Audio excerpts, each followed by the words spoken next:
And on behalf of Steer Davies Gleaf, I'd like to welcome you all to our webinar on gamification and how gamification is becoming a TDM tool for individualized engagement. My involvement in TDM began in 1986 in Los Angeles, and I have been involved in a variety of outreach and marketing initiatives over the years. And it's been interesting to see how changes in messaging and style and techniques have changed over time. And I think today, most interestingly, we have new technologies and the use of the social media to really engage individuals. Historically, we have worked through employers to reach commuters, and today with these technologies, we have better ability to get right to the commuter. Before we go into our presentation, I just have a few housekeeping items. First, can all of you hear me okay? If you can hear me, just send me a yes through the question box, which you can see off to the right-hand side of your screen. Great. It looks like you can hear me. So I'll go ahead and continue. Also in the question pane, if you have any questions at any time during the webinar, please type in your question. We are going to be leaving about 5 to 10 minutes at the end of the webinar to address your questions, so feel free to put them through at any time. We will also be conducting 3 straw polls during the presentation, and you're welcome to go ahead and respond to these. This simply provides all of us with a better perspective on who's in the audience, who's listening to this presentation, and where they're at with gamification or with TDM marketing in general. Following the webinar, if you have any questions, we have our contact information. We'll provide that to you again at the end of the presentation, and please never hesitate to give us a call. We'd be happy to provide information and to provide samples to help you as you advance your program. So before I turn it over to my colleague, Craig Nelson, I'd like to set a little bit of the context for how techniques and messaging has changed over time. And as many of you know, we started to see carpooling and TDM emerge during World War II as a gas-saving measure. And I always find these posters to be humorous. I actually got a gift of one of these, so I have one of the originals, but it's really kind of funny that to be patriotic is to carpool, and that's an interesting message. In the mid-1970s, with the energy crisis, TDM continued to grow and became part of many of the metropolitan planning organizations, and really carpooling became something that was a bit of a necessity at the time during this energy crisis. Moving forward, what we're seeing today is a combination of different factors playing into how we approach commuters. What we've found is, first, that about half of our commuters today, and this really started back in the 80s, are what we would call the WIFMs. What's in it for me? These are the folks who would say, what am I going to save time? Am I going to save money? What do I get in return? And that really represents the majority of the commuters that we're working with. Typically across the nation, there's about 1/6 of all individuals that we might call the greens. They tend to be using alternative modes, and we can't ignore this group. We essentially need to pat them on the back and encourage them, and where possible use them as ambassadors to reach out.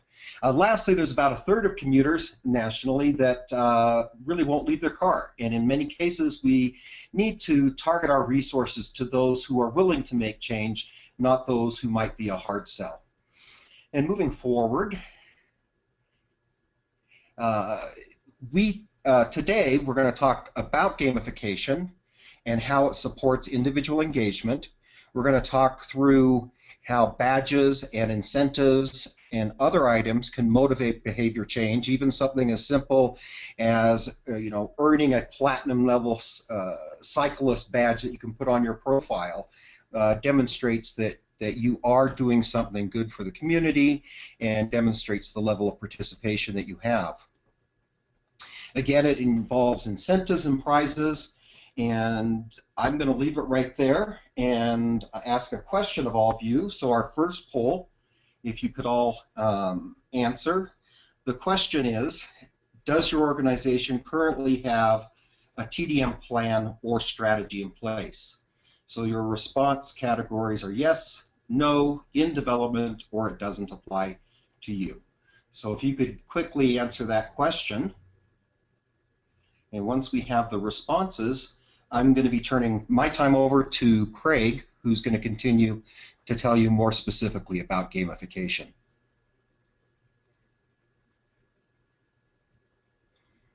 So I'm going to close this down in 10 seconds.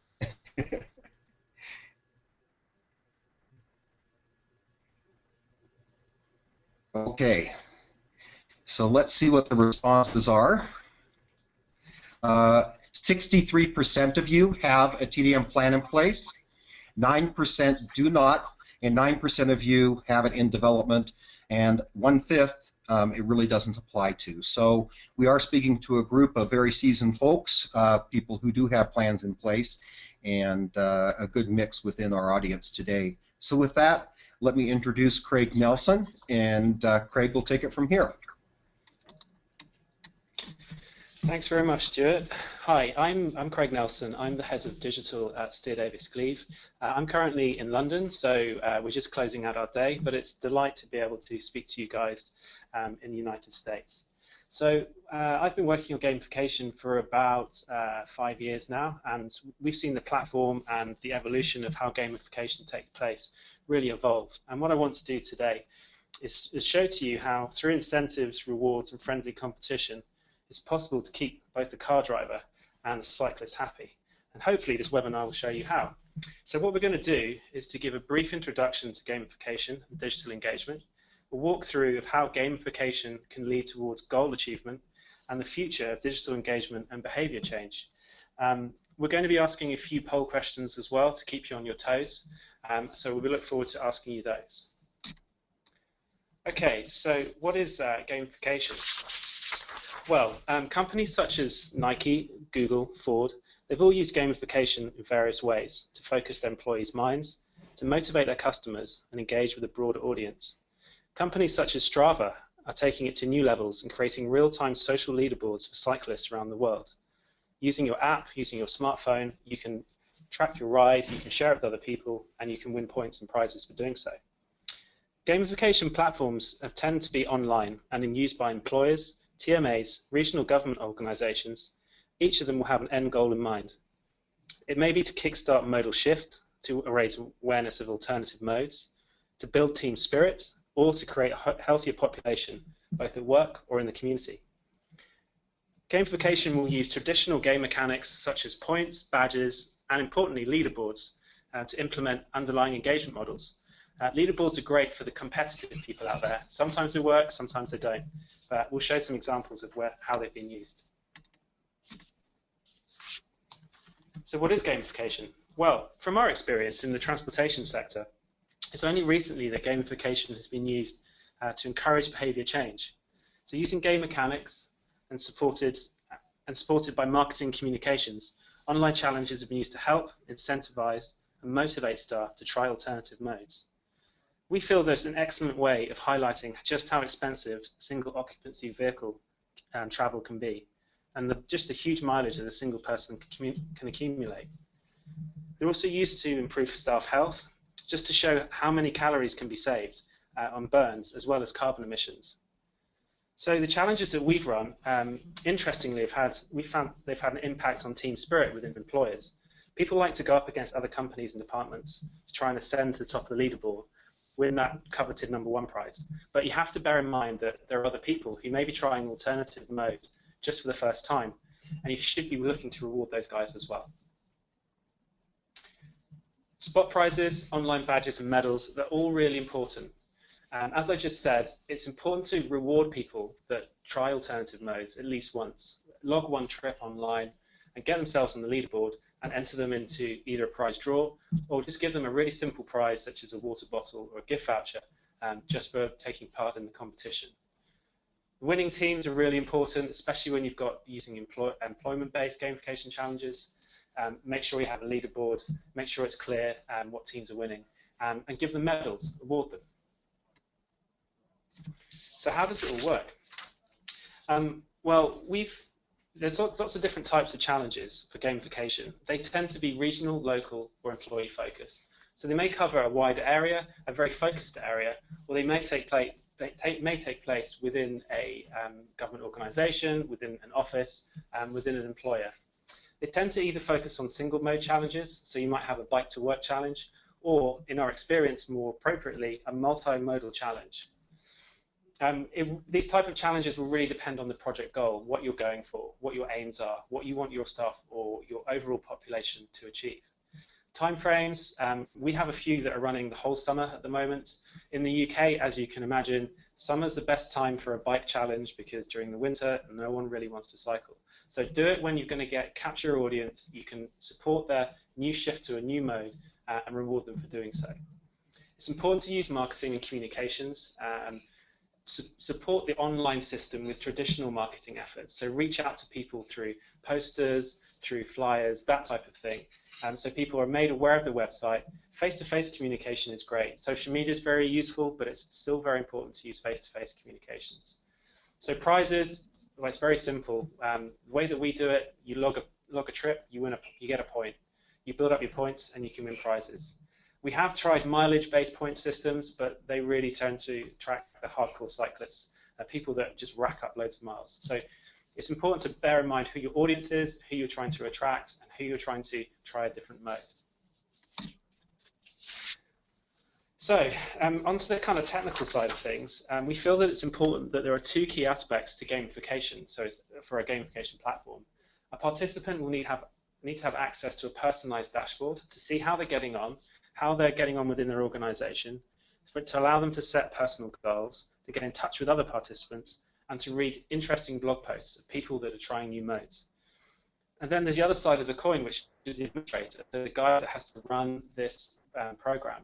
It's important that you give them access to data, to access to blog posts, to be able to reply to people, support their behavior change. And also for using data to email participants, and importantly to survey users via the website and analyze the results. Just finding out what people are thinking about their new change of travel mode, if they're going to continue to do it, and then once the challenge is finished, backing up and asking another survey to see if that behavior change has worked. Okay, so onto our gamification platform, how we do things, SDG. We've run about 10 challenges so far. We've estimated that we engaged about 450 companies across these challenges and over 5,000 participants. We've got a host of data here to show what we've achieved and what our clients have achieved. These are all pretty interesting. The amount of carbon removed, the amount of carbon saved, vehicular miles saved, and calories burnt. It all adds up. And what's great about these challenges is that you can present this to the public or to your employer and say, look, this is what we've done. This is what we've saved. So we initially launched it in 2010, and it's been evolving ever since. As I said, all of our challenges are multimodal. We give prizes, we give spot prizes, we give online badges or medals, we award the winning team, and we support all this through social media and allow people to share things on Facebook. So challenges, from our experience, if they're pitched right, they will attract new adopters to new modes. Other challenges will favor those who already use alternative modes, such as a cycle challenge, so it's important to find a good balance. Okay, so what I'm going to do now is just take you through one of our running challenges. So this is a challenge that's taking part in the UK at the moment. So the Travel Choice Challenge in a town called Peterborough. It's a relatively small town. The challenge is running all month. This is the website. It's live. You can go and visit it if you want and check it out. But I just want to take you through it very quickly. So this is the homepage. You can access your frequent trips from the homepage, quickly see how you're doing on the leaderboard, view Twitter updates, see the overall participation, see what's going on. You can sign up to the challenge. We have a very, very simple sign-up form. You can sign up to an organization. So you can either take part as an individual or an organization, and we list out all of the people companies that are taking part, and you can just select them and go ahead and join their team. I'm just going to log in and then take you through how you can log a point. So you just click on my profile, and all you do is you can select, okay, so I walked 1 mile, and then I took the bus 5 miles, and then at the other end, I walked another mile. It was a return trip, so it will count points for both ways. And if you want to, you can save the trip, so you can just quickly hit the button on the home page to log your trip as you hit as you go to the home page itself. So I'll log the trip. I've been congratulated, and I'm going to go to the leaderboard. Okay, so the leaderboard just outlines all of the top commuters, how they're doing. You can filter it by mode, so you can see the top bikers, and then you can see the car sharers. And then if you want to, you can look at the top teams. So these are all the companies that are taking part, their points, their rewards. Then you can check out the key stats. So people signed up, departments signed up, all of this type of thing. And then importantly, we found this to be really, really popular, is the challenge chat blog. So we've already had people speaking today about how they love commuting by bike, how their daily commute has changed, and people respond to these, and you get a number of conversations being built up. So this guy, he's just turned 45, and he's not the slimmest person in the world. He's decided to lose weight, and he's encouraged other people to reply. So you can click on here, and it's supported by other people. So I did that as well. I bike to work, and you get support from other people. This was a really super simple thing that we added into the platform, and it's something which has really worked quite well. Okay, I'll just go back to the presentation, and then we can continue. Okay, we ran a regional challenge. So this was the biggest one we've done. We had over 2,500 people take part last June. And then we asked a series of survey questions, and we always do this with our gamification projects. So 50% of all participants who made a change, the remainder of them kept using their chosen alternative mode after the challenge. 60% of participants who made a switch to an alternative mode continued for at least 3 days a week after the challenge. 62% said they would continue for another 3 months, and that's really important. If you give the people the support and encouragement through the gamification challenge, they will keep it up for at least some of the days during the week. And then importantly, we're talking about goals and aims and helping people achieve them. 70% of all participants in our West of England challenge stated that it helped them achieve their aims. Okay, I'm going to now turn to some questions. So we're just going to ask the first poll question. It should be coming up on your screen.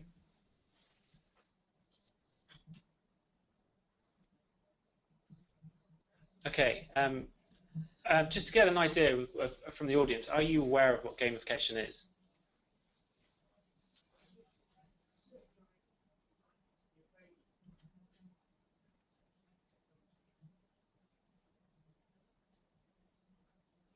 Okay, getting some good results through. Give a little bit more time for people to answer. Okay, we'll go to the results. So almost 70% of you know what gamification is, but some of you didn't know how it could be applied in the TDM context, which is great. So hopefully you're learning about that now. I'm going to just go to another question, just following up from there. So we'll go to our third question. Have you ever run a commuter challenge or gamification program? So you can select no, yes, but it didn't get much engagement, and yes, it was successful.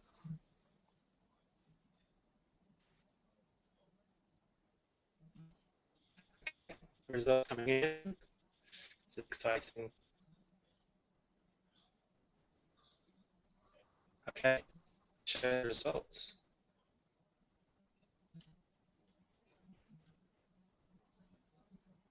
Okay, so 54% of you have run gamification challenges and become successful, which is fantastic.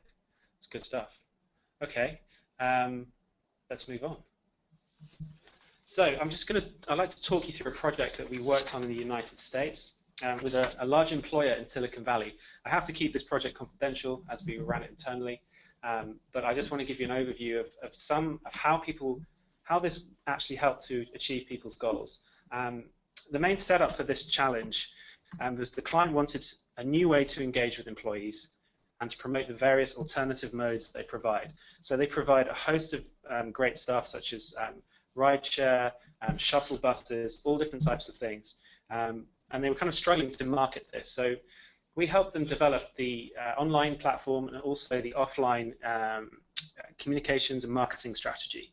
They're really interested in gamification, and particularly the power of on leaderboards to encourage some friendly competition within the company.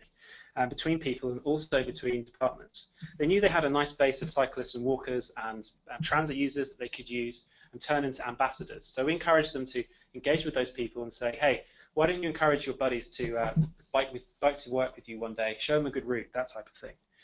So the overall goal was to encourage employees to give it a go, to give a new mode a go that would be new to them. Try it at least once and then give us some feedback. So go to the blog and tell us what you thought about it and share your ideas with other people. So we developed concise marketing engagement for the client. We advised on all the messaging and timings for the social media posts. We used their internal Yammer system. So everything was done internally. People actually didn't need to log into to register with the website. We set up the system so it automatically logged in all of their staff members that went to the website. Systems used to communicate all the goals and what all the timings were like, just encouraging people to take part. We created the ambassadors to promote the challenge on the campus and online. We developed a broad range of digital and printed marketing materials, so stuff that could be put on walls, that could put on LCD screens around the campus. And we helped them set up their prizes. And interestingly, in the UK, when we do prizes, people like to win things like iPads and vouchers to go to the cinema. But this company, everyone had iPads, being at Silicon Valley, and they were just interested in dollars. So we set up, for the first time, we set up dollar prizes. So we had weekly prize draws for $50, an overall prize of around $500, and we had spotlight prizes of $250 and 3 of $100. So they had quite a big prize fund to encourage people to take part.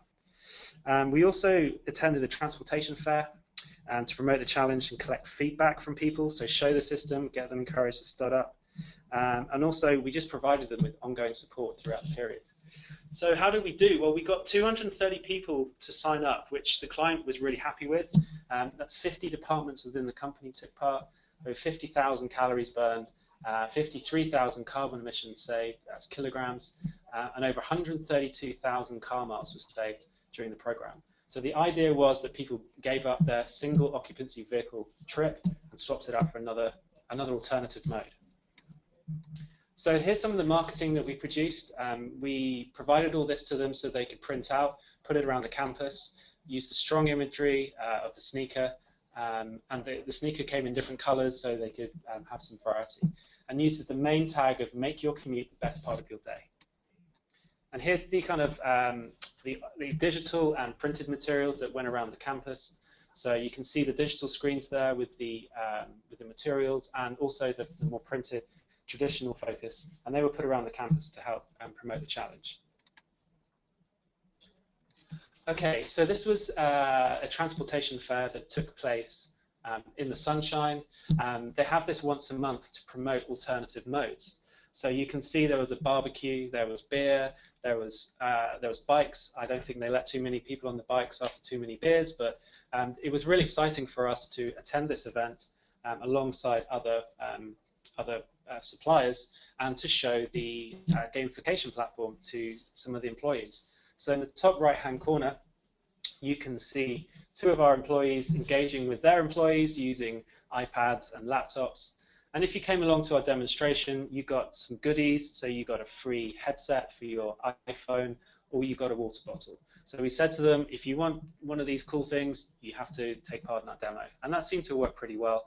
And we were pleased to see that a lot of the people that came along to the transportation fair actually took part in the challenge itself.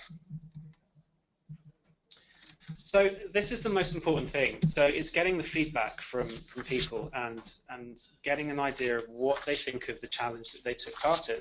And we're just showing you a few real-world examples of the feedback that we got from our challenge.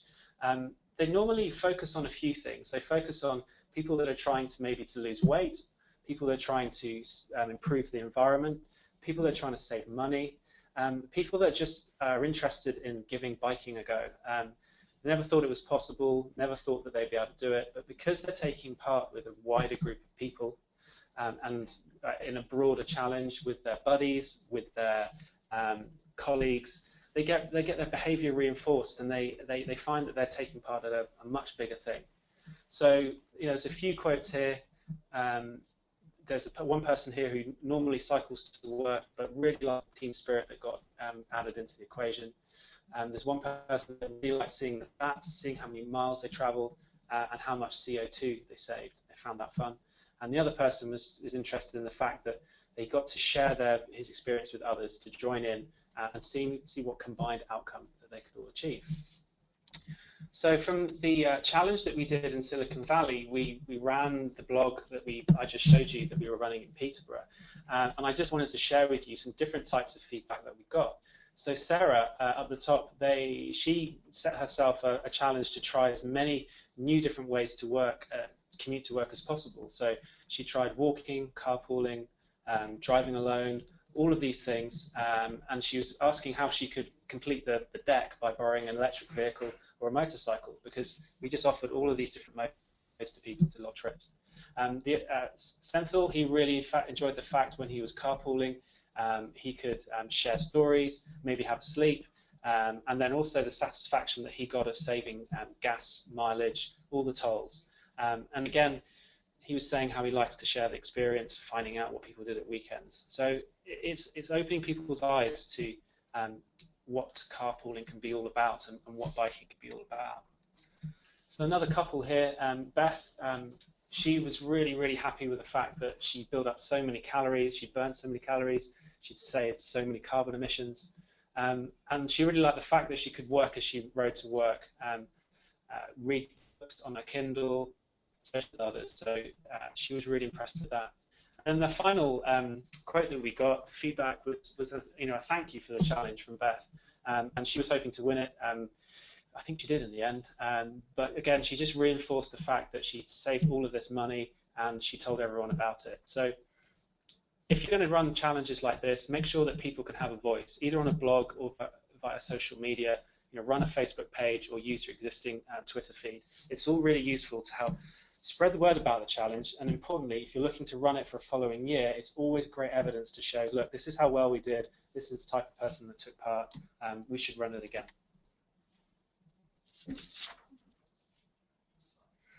Okay, so the future of gamification. This is something which we're really interested in looking at SDG. We never stand still. We like to look at the future and how we can use different emerging technologies to improve our platform and to offer people more exciting ways to take part in gamification challenges. One of the things in the UK which you might be interested to learn is that a lot of gamification systems have apps which allow you to track your cycle route or your walk route to work, and then you don't have to type in the data, you can just take it from your smartphone. It's something that we're looking at quite seriously, and I'm sure all of you are wondering how this all fits in as well. We're kind of toying with the idea that producing yet another app for someone to have on their smartphone isn't necessarily a great idea. So we're speaking with people like Strava and Map My Ride, who already produce very good apps, and they have a massive user base, and seeing if we can hook into what they do and build it into our gamification platform. So if you are using your Strava app, which measures your cycle route or your running route to work, or your leisure commutes at the weekend, you can just press your button, finish your trip, and then just automatically gets added into the challenge leaderboard. And vice versa, we can work with Strava to collect cycle data, produce heat maps, show the client just how much cycling has improved to their employment site since the gamification challenge took place. Incentives is another thing which we're looking to do, which is potentially taking points. So you'll see on our leaderboards and and other leaderboards for gamification challenges that you can take points and potentially swap for money off vouchers. So if you say collect 1,000 points, you can go to the Gap and get 20% off your next purchase. So one of the things we're also interested in doing is working with local employers, stores, to encourage local businesses to take part. So if you rack up all of these points, you can go to a local grocery store and get money off of your weekly shop. And we're also in the US using the platform that we showed you to do a new thing with gamification. Well, what we've done anyway is to promote new transit lines. So in King County, Washington, there's a new rapid transit line which is opening up. And combined with some very traditional marketing communications applications, we're also running gamification to encourage people to try the new rapid bus route. So the homepage will tell everyone about how the new rapid line transit route is going to be implemented, and also sign up to their program to get more information on other modes which are available, and to give the line a ride and register their trip, and they can win a prize.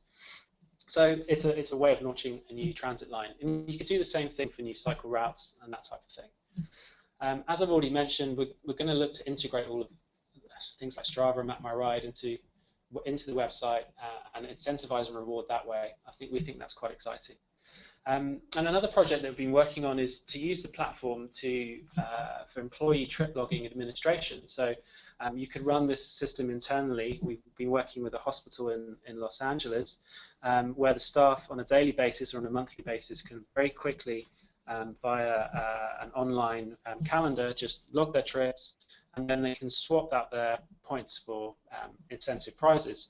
So at this particular hospital, a lot of the points are swapped for vacations, for trips to Disneyland, to book flights and that type of thing. Again, that's kind of run internally. It's not like a big public gamification platform, but there are opportunities within big organizations to do trip logging and also to monitor behavior, understand how people are traveling, and perhaps, maybe introduce new modes through the platform and gauge feedback. The other thing which we're also very interested in is wearable technology, and we're currently looking at the new Android platform to understand how we can use smart watches to record data and integrate challenges within the wearables Android smartwatch environment. So looking at how we can push messages to people's smartwatches to say, you're doing great, keep it up, that type of thing. So when you're thinking about gamification, you need to really do need to think about how things are changing in the market with smartphones and wearable technologies. Okay, so every good webinar, every good presentation, we like to give you some things to take away and maybe to whet your appetite, to start thinking about if you're going to be doing a new gamification challenge or improving the one you already have or starting from scratch, some things to think about. So firstly, think about how you could apply gamification to your organization if you haven't done so already. Consider your long-term TDM goals, your marketing plan, your strategy, and how it all fits in, how gamification could help you achieve those goals. How you could effectively motivate your staff or employees to achieve those goals through gamification, through prizes, the types of prizes that you could offer, be it dollar prizes, be it vouchers, involving local businesses, and that type of thing. I think the last thing we will leave you with is consider how you could deliver a challenge. They're quite resource intensive. The online platform tends to run itself, but you have to bear in mind that you may need internal resources for marketing. So could you ask your marketing team, your communications team to get on board to help you with the online gamification tool and also the offline marketing engagement? Could you encourage your staff, now the staff who may already be transit riders, who may bike to work, to become ambassadors, and not just to spread the word through the gamification process, but before and after. So, and then they encourage other people to become ambassadors, and the word spreads wider. Think about running transportation fairs. This was one of the more interesting things we found when working with a large employer in Silicon Valley, was that the transportation fair, probably because it offered barbecue and beer, but it did attract a lot of people, and a lot of people that hadn't really thought about alternative modes. Us being there to show the gamification platform was just one piece of the puzzle, but perhaps if you do work with alternative mode suppliers or software suppliers, you can get them along to just to demo what the potential is and how they can get involved. Okay, so I'm going to stop talking. Thank you very much for listening. I think we've been getting lots of questions and we're going to be answering them soon, but I'm just going to hand over to Stuart to wrap this up and to start the question and answer process. Thank you very much. Very good. Thank you, Craig. We do have some very good questions. Before we get to that, I just want to point out on this last slide our contact information and reiterate, please contact us if we aren't able to fully respond to what you have today in the form of question or a request. So let me move to the questions. And the first question that we have has to do with the different geographies where we have implemented gamification. Suburban, urban, rural. And the question is there a noticeable difference in the success to gamification based on an urban, suburban, rural area? Okay, so we've done challenges in a variety of environments, and we tend to find that no matter where the geography is, you tend to get about 75 to 80% of people that sign up actually logging trips, and that's one of the success rates that we measure.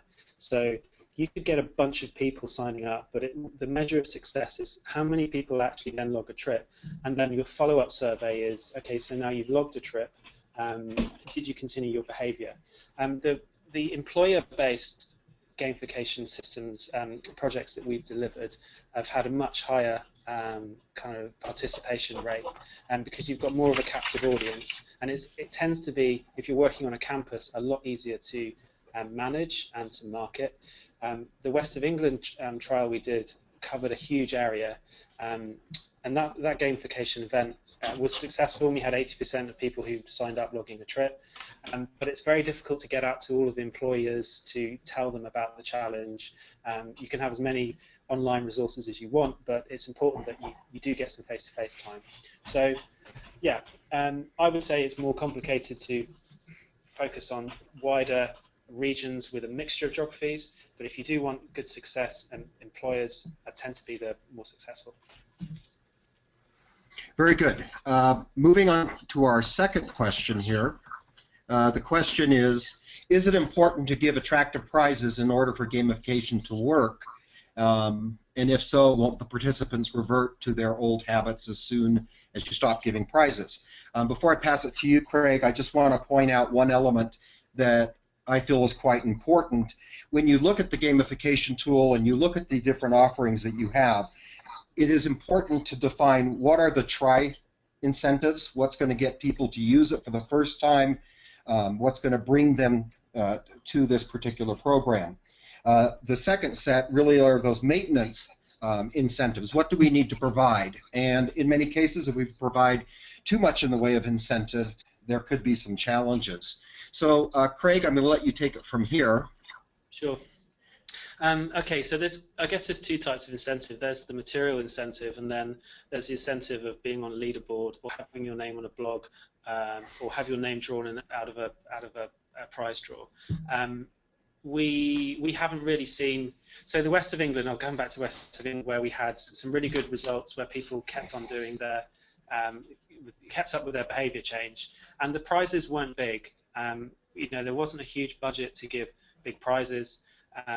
But we managed to give smaller prizes and encouragement and give the online incentives and medals, and for that was enough for people. And for a lot of people, just managing to cycle to work and do it a couple of times a week was a reward enough. So people like to respond. Some people respond to material rewards, and some people just respond well to the fact that they've been encouraged to try biking to work or try taking the bus to work.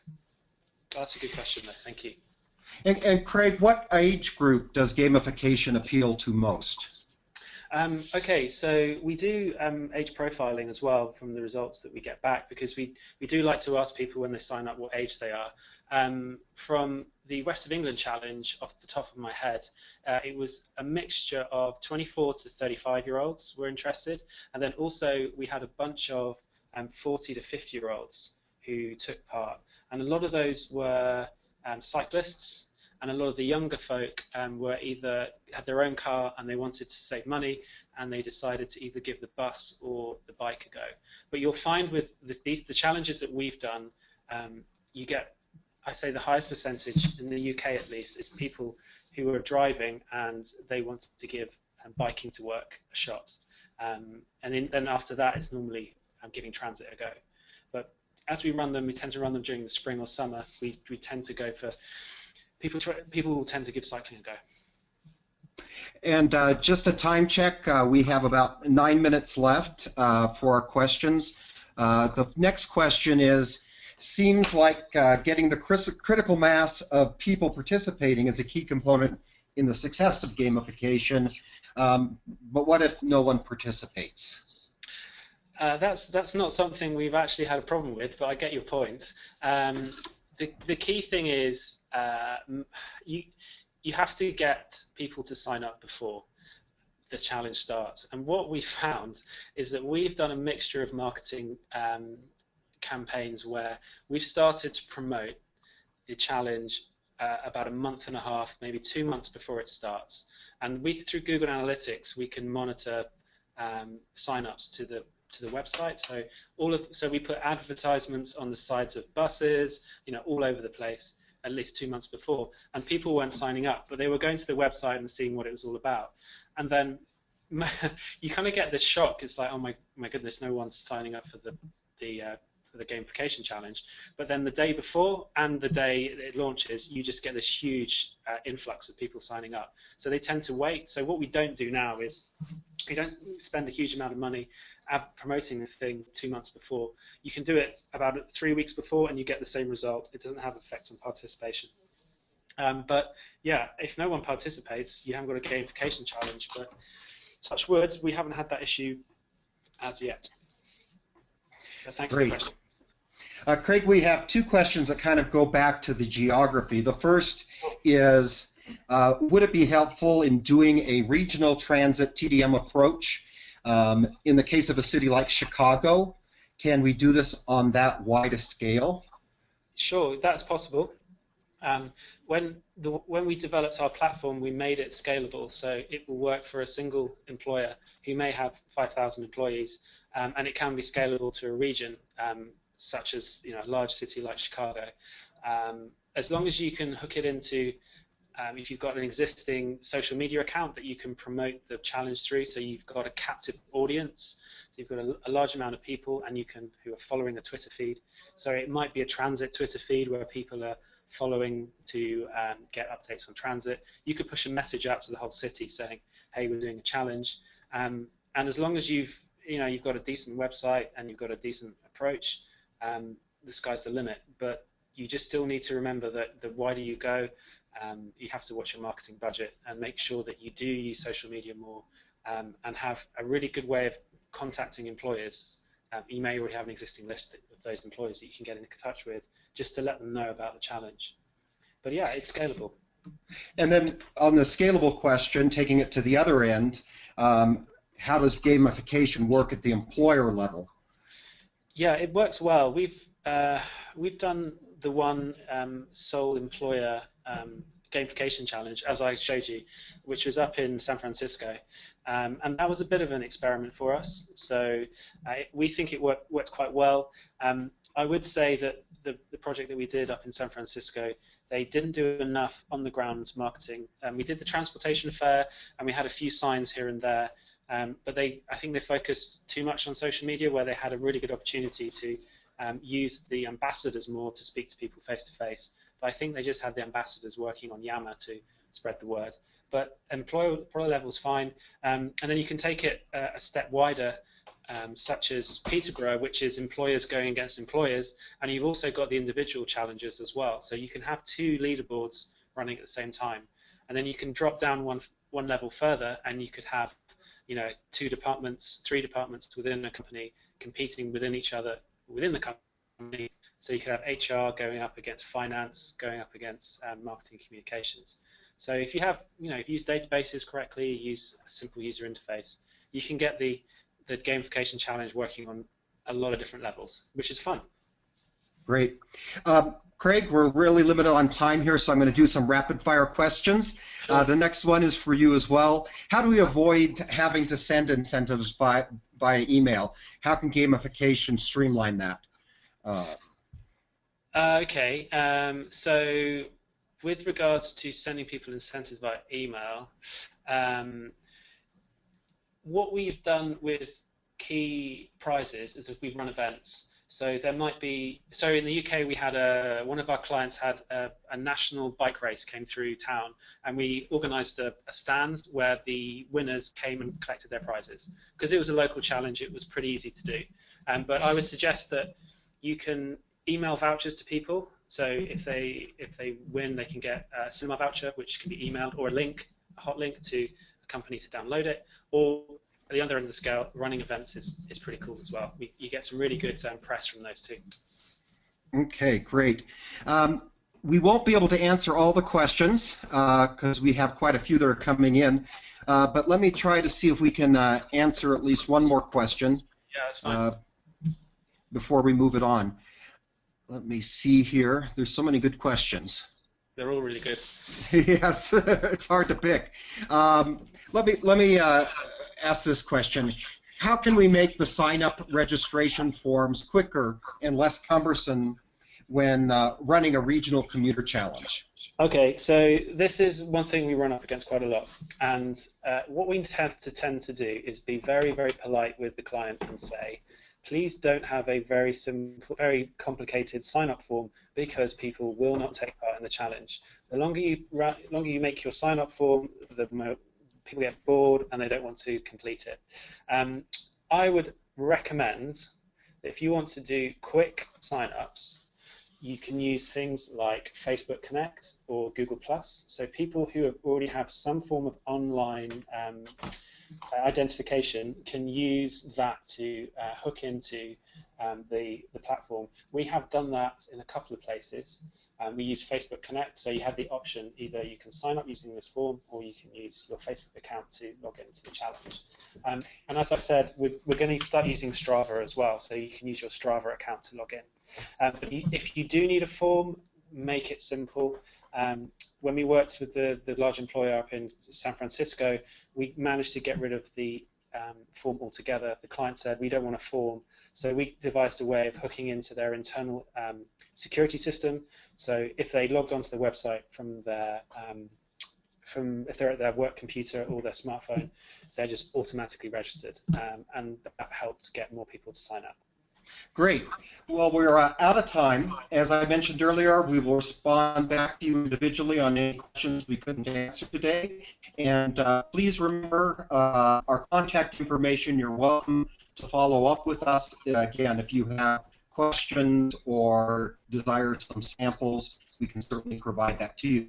But again, on behalf of Steers Davies Gleave, I would like to thank all of you for attending our webinar today, and we welcome any feedback on how this was. And with that, I wish you all a great day. Thanks. Thanks, everyone. Bye-bye. Thank you.